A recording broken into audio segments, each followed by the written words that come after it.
नमस्कार श्रोते, स्वागत आहे तुमचं यूट्यूब चॅनेलच्या या डायबिटीसच्या डिस्कशनमध्ये.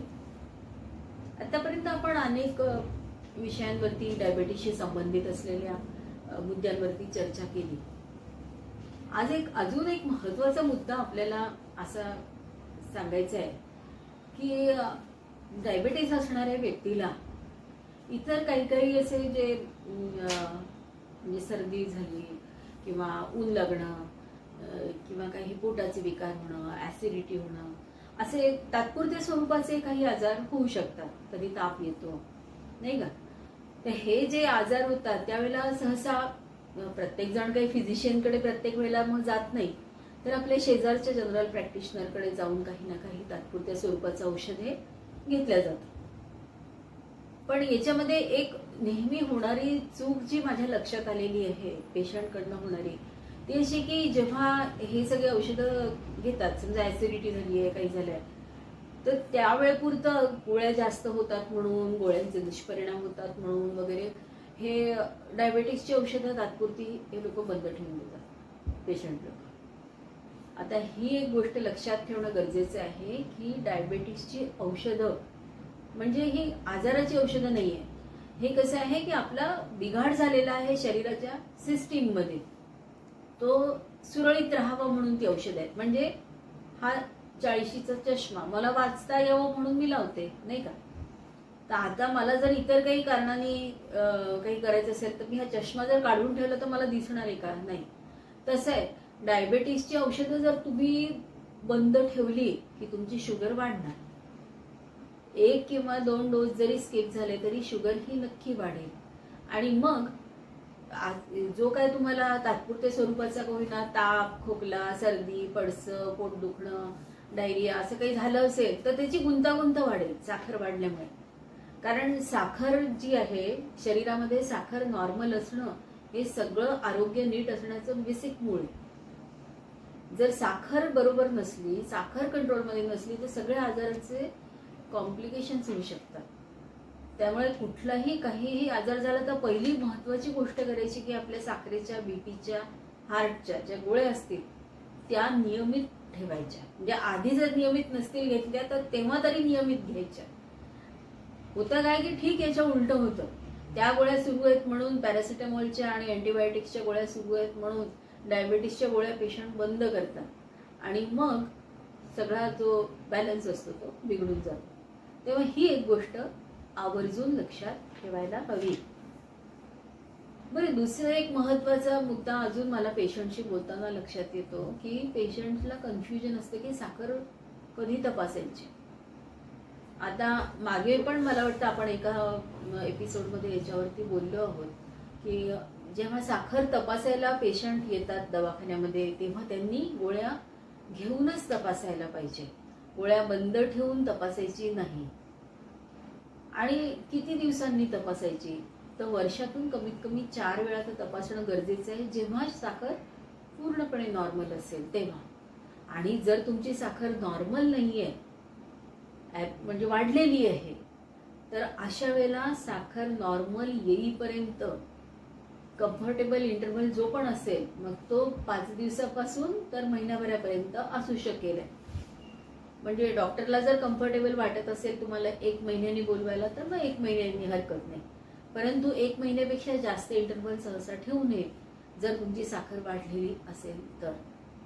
काय की साखर आपली 273 आहे आणि आपण डॉक्टरला 2 महिन्याची औषधं लिहून मागतोय. मग ते जर व्यवस्थित झाली नाही तुमची साखर त्या औषधांवरती तर ती 2 महिने तशीच वाढलेली राहील ना. म्हणजे मग काय होईल की ते साखर वाढल्याचे जे कॉम्प्लिकेशन्स शरीराला होऊ शकतात ते होण्याचे चान्सेस वाढून जातात. तर आपली शुगर नॉर्मल येईपर्यंत जितक्या लवकरात लवकर तपासता येईल तितक्या लवकरात लवकर तपासायचं. एकदा नॉर्मल आल्यानंतर 2-3 वेळेस दर महिन्याला तपासून ती नॉर्मल राहते आहे याची खात्री करून घ्यायची. आणि मग एकदा तुमची व्यवस्थित नॉर्मल राहते त्यानंतर मग दर 3 महिन्याला तपासली तर चालू शकते.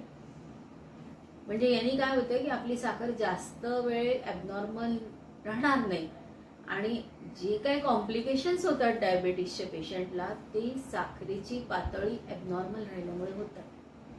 जर तुमची साखरेची पातळी नॉर्मल आहे तर तुम्ही ॲब्सोल्युटली सेफ आहात आणि तुम्ही इतर डायबिटीस नसणाऱ्या व्यक्तीप्रमाणे तुमच्या आरोग्याची अवस्था राहील.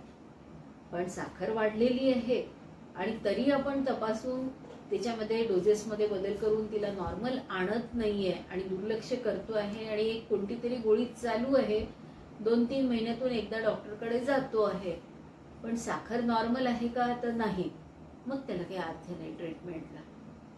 तेव्हा साखर नॉर्मल आणणं हे महत्त्वाचं आहे आणि पूर्णपणे नॉर्मल असल्यानंतर मग 2-3 महिन्यातून साखर तपासली पाहिजे. 3 महिन्यातून एकदा करायची ती तपासणी. तुम्हाला माहिती असेलच HbA1c. HbA1c आपल्याला मागच्या 3 महिन्यांचं ॲव्हरेज दाखवते. तेव्हा 3 महिन्यातून एकदा HbA1c करायची. आणि तुमच्याजवळ जर घरी ग्लुकोमीटर असेल तर त्यासारखी चांगली गोष्ट नाही. तुम्ही आठवड्यातून किमान एकदा घरी स्वतःच्या हाताने ब्लड शुगर चेक करायलाच पाहिजे. आणि ती पण वेगवेगळ्या वेळेला, जसे कधी फास्टिंग करतोय, कधी प्री आणि पोस्ट ब्रेकफास्ट, कधी प्री आणि पोस्ट लंच, कधी प्री आणि पोस्ट डिनर, कधी एखादी रॅन्डम संध्याकाळच्या वेळेला, असं वेगवेगळ्या वेळेला शुगर टेस्ट करायची आणि ती नॉर्मल असायला हवी, म्हणजे 24 तास कंट्रोल असायला पाहिजे. आणि जेव्हा आपले HbA1c पण नॉर्मल येतंय त्यावेळेला मग कंटिन्युअस ग्लुकोज मॉनिटरिंग करून पाहायला हरकत नाही. त्याच्यामध्ये आपल्याला दर मिनिटाला ब्लड शुगरचं मॉनिटरिंग होतं आणि त्याच्यात माहिती पडतं जर शुगर जास्त जाते आहे, कधी आपली अननोटिस्ड जास्त जात असेल तर ते त्याच्यात पकडलं जाऊ शकते. हे झालं साखर कधी आणि किती वेळा आणि किती दिवसांनी तपासायची. आता बऱ्याच लोकांचा हा पण एक समज असतो की आता मला उन्हाळा आहे ना, आईस्क्रीम खायचं आहे, तर मी जास्त चालून घेतो, चालून जातं आईस्क्रीम खायला. तर आईस्क्रीम तुम्ही केव्हा खाऊ शकता, जर तुमची शुगर ॲब्सोल्युटली नॉर्मल असेल मागच्या 2-3 महिन्यापासून, तर थोडंसं आईस्क्रीम तुम्ही खाऊ शकाल. परंतु ते शुगर फ्री आईस्क्रीम आहे म्हणून मी खाऊ शकतो, नाही चालत. कारण जरी त्याच्यात साखरेच्या कॅलरीज कमी असतील पण फॅट्सच्या कॅलरीज राहतील, आहे की नाही. त्याच्यामुळे आईस्क्रीम किंवा कुल्फी खाऊन घ्यायची आणि एक गोळी जास्तीची घ्यायची किंवा 4 किलोमीटर जास्त चालायचं, हे केव्हाही ॲडवायजेबल नाही. तर रेग्युलर आपल्या लाईफस्टाईल जितकी जास्त रेग्युलर राहील त्याप्रमाणे शुगर कंट्रोलमध्ये राहील. आणि शुगर जर तुमची मागच्या 4-5 महिन्यापासून व्यवस्थित कंट्रोलमध्ये असेल तर मग थोडीशी इरेग्युलॅरिटी झाली तर बॉडी त्याला ॲडजस्ट करते, म्हणजे बॉडीची बफरिंग ॲक्टिव्ह राहते, कमी जास्त सहन करण्याची क्षमताही राहते अशा वेळेला. ओके. आणि कसं आहे, डायबिटीस आपल्याला आहे म्हणजे आपल्या शरीराची साखर मॅनेज करण्याची कपॅसिटी थोडीशी कमजोर आहे. तर आपली गाडी समजा एखाद्या वेळेला असतं ना की कधी कधी एखादं काहीतरी बिघडलेलं असतं पण तात्पुरतं चालून जात असतं, तशी गाडी आपण चालवतो असं समजायचं.